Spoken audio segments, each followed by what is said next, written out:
The interior of the Mach E is beautiful. When I first saw this thing on launch, I was like drooling a little bit for a few reasons. Like just the way that this thing's laid out is great, but the second row space inside of this actually has functional space for a Mustang. But we'll get to that one in just a second. So there are some key highlights on the outside as we get in. As always, typical Ford styling, we've got that 5-digit pad, so we could enter that in order to be able to get inside of the vehicle. But the inside here it's really nice. Now, the way that this thing looks, it's going to be slightly different depending on the version of the vehicle that you're in. Because you get into like the Mach E GT Performance Edition, and the seats are like, it's like a sport performance seat instead. So what type of seat you get is going to depend on what version of the vehicle you're in. But we are going to be Active X seating material, regardless of if we're in the Select or the fully loaded GT Performance Edition. Different color choices that are available on the inside here, but like ebony is probably what you're going to see in the majority of it. The lighter one does look kind of nice though. But let's go through some highlights. So we've got great looking stitching that follows all the way throughout the door and the dash and the lower part across. And that stitching follows all the way throughout the seats, the center stack here, and wraps around. It's slightly darker throughout the steering wheel. But the door itself, there are a series of different buttons that are available.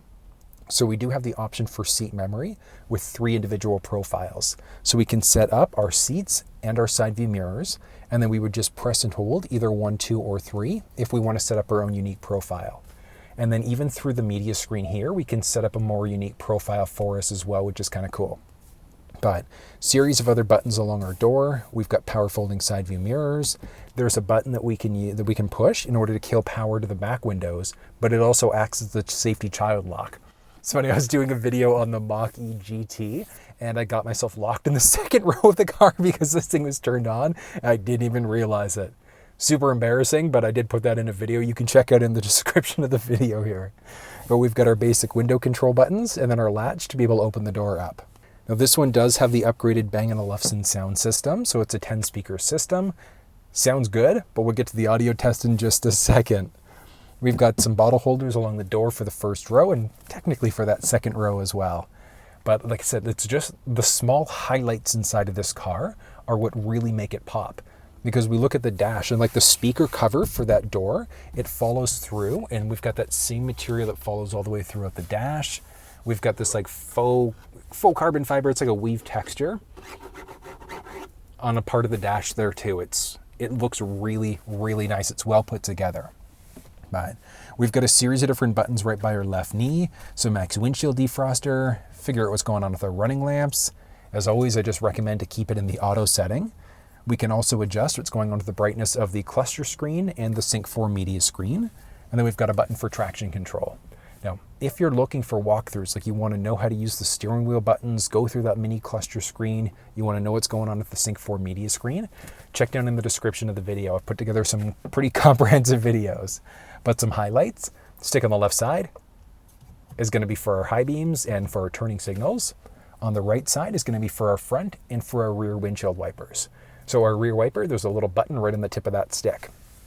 Along the left-hand side, we've got buttons for our adaptive cruise control system, and that's our set it and forget it cruise. So you set it at 100 kilometers an hour on the highway, car in front of you slows down, yours is automatically going to brake. But if they pick up speed, change lanes, get out of the way, it's going to pick you right back up to your set speed again. It's a really, really smart system. And we can also turn our lane keeping system on by pushing the button on the side there as well. So it's got little lane markings.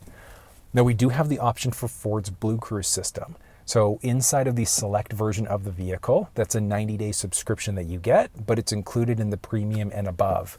And the Blue Cruise feature is essentially, it's hands-free driving. Like, it's amazing. And what happens is we've got cameras that are going to watch our eyes. So you can't be sleeping, you can't be reading, whatever the case may be. You have to be focused on the road, ready to grab the wheel in case something happens. So it's a great safety setting, but it's also a brilliant system all at the same time. Like, I love it. You can't use it on every road. Certain 400 series highways in Canada, different interstates throughout the states, but there are different roads that we can use it on. But you can use the adaptive cruise control system on highways or just regular city streets as well. Pad on the right-hand side lets us change between songs, radio stations, answer or hang up on a phone call. We've also got a voice command prompt, so we can do things like change songs, radio stations, we can navigate using our voice. I love the blacked out pony. Oh, it looks so good. That's the same blacked out pony we're gonna find in the front and the back of the vehicle. It pops. I love it. We've got all these small black highlights all throughout the steering wheel on top of that. It just looks nice. It's good. And then typical Mustang styling, the steering wheel inside of it is going to be a manual telescoping. So it doesn't matter if we're in the Select or the GT, manual telescoping just by our left knee. Shooting over, obviously going to be push button start inside of this thing. And then from here, we've also got the Sync 4 media screen. Now, one cool thing is that the Sync 4 screen actually got a little bit of an upgrade. Some things look slightly different than the previous gen system. It's all pretty much laid out the same. It's just the icons have changed around very slightly. But if you want a fuller walk around, like you want to know how to use the Sync 4 screen, like I said, you can find that down in the description of the video. And I go through everything. Like I go through how to use, well, obviously this is a 23, so we don't have park assist, but I go through how to use park assist, how to use the Ford Assistant, going through all of the different controls, charging, how to set up charge locations and things like that. But it is really straightforward. I love that we've got a full 360 camera inside of this thing, and it utilizes the screen really, really nicely all at the same time. It's good. Good job, Ford. Good job. All right, and then from here, we've also got the option of going to different profiles. So we can link tons of things to our unique profiles if we want to. So we can link in we can add in a photo. We could add in a photo. We can link a key fob. We can link our phone. So it's gonna remember all of our different presets. So that's over and above the individual seat profiles. So if we've got multiple people driving this thing, we can set up a boatload of different profiles for every individual person. So it's gonna remember your presets and things like that for everybody individually.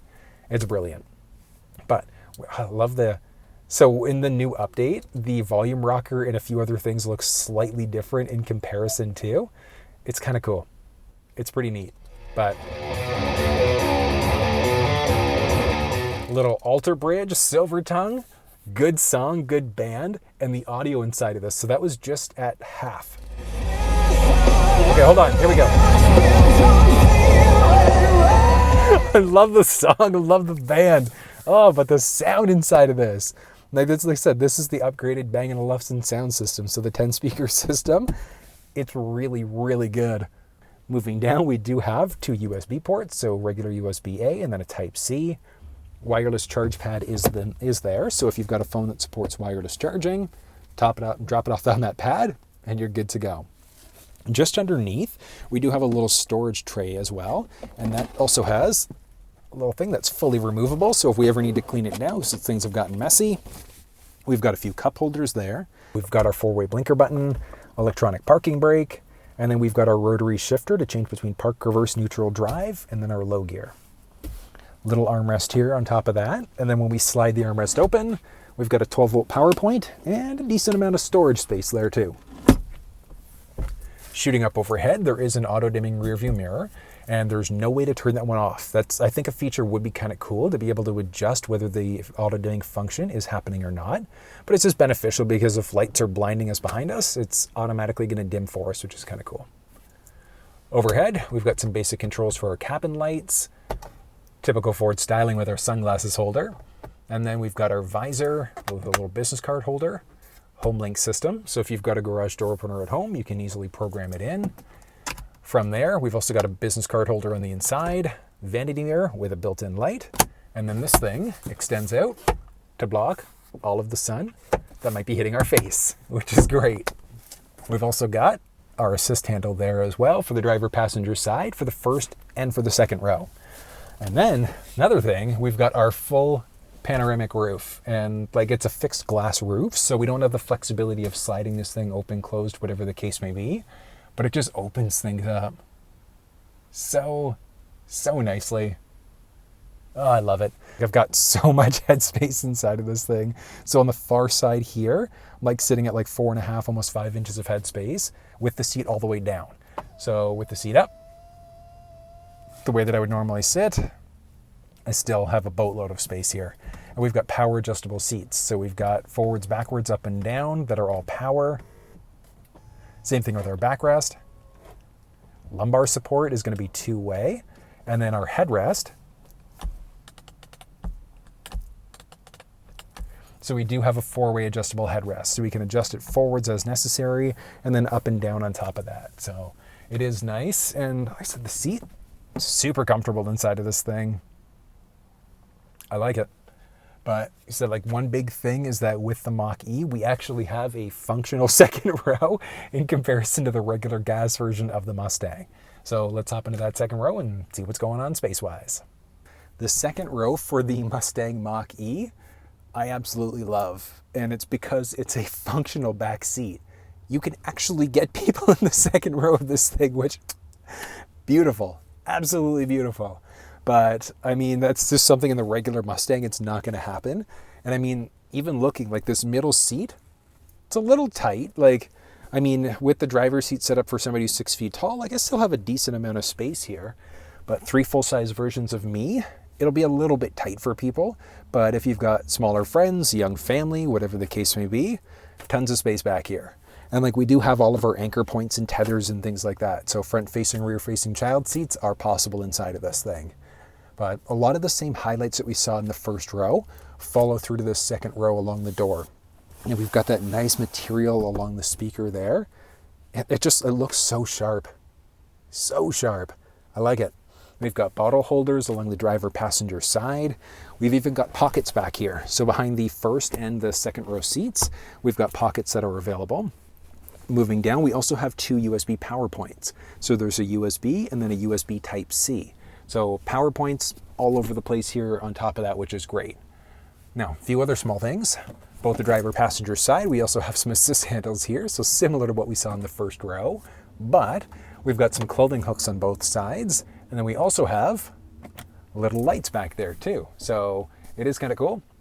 Now the seats, like I said, middle seat is good. The outboard seats though are super comfortable. Oh yeah.